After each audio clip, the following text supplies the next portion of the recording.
Hi guys, for my in-service presentation, I did mirror therapy and I chose to do mirror therapy because we saw a few stroke patients when I first started and I had asked my CI like what improvement that she had seen and she told me that she hadn't really seen any. And so I wanted to do some research and find some effective treatments that you could do with stroke patients. And this is one of the ones that really interested me. So at first I talked about what mirror therapy was, and it's just a neuromuscular treatment that is used to take advantage of the brain's neuroplasticity.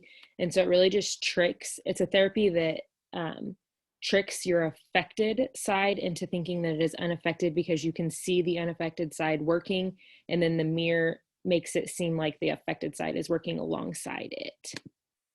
And then I talked about who could benefit from it. And so when I first started doing research on mirror therapy, I thought it was just used for phantom limb and amputee patients. And then that's when I realized that you could actually use it with stroke rehabilitation and complex regional pain syndromes.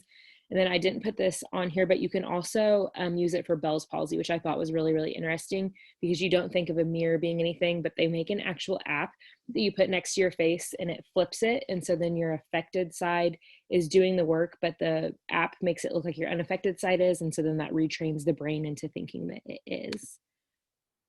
And then the requirements for activity were pretty much the same as most requirements for OT, is that they have to have enough postural control to sit in their chair. They should be able to visibly to have functional vision so they can see what they're doing in the mirror. And then they should have enough cognitive ability to listen to what the therapist is saying and do it.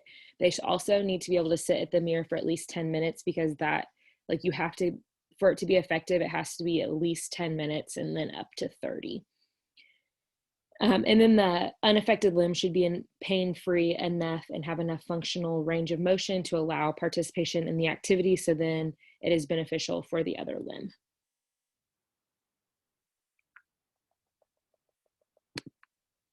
This was how I talked about setting it up. And so you obviously put the unaffected limb in front of the mirror and the affected limb behind the mirror, and then you do all of your activities.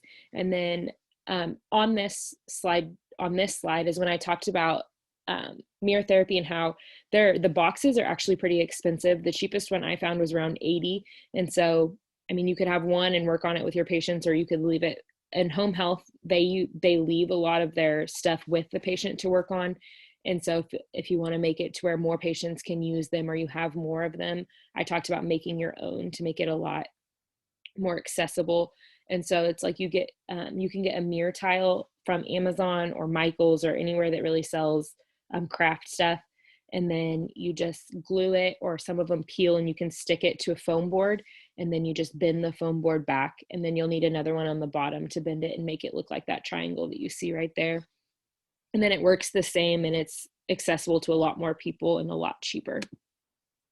And then this is just how to conduct it. And so like I said before, the unaffected arm is in front of the mirror, the affected arm is behind the mirror, and then each session should last from anywhere from 10 to 30 minutes, depending on the patient's ability to look in the mirror and focus on it.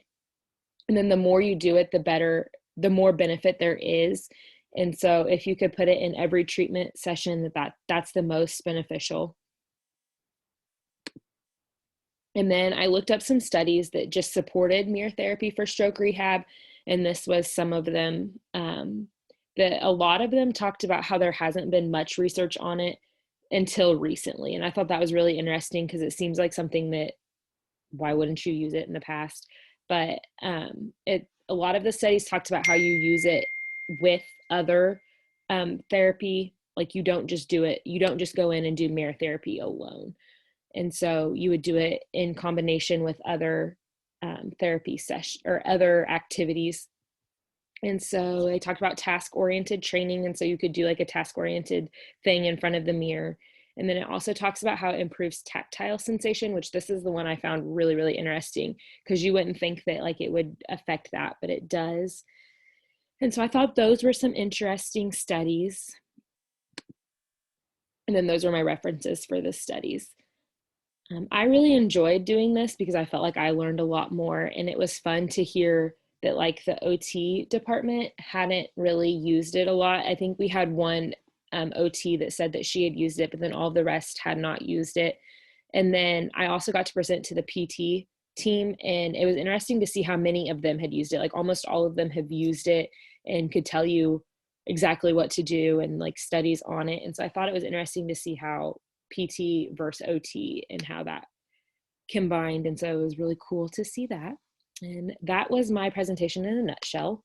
So thank you for listening.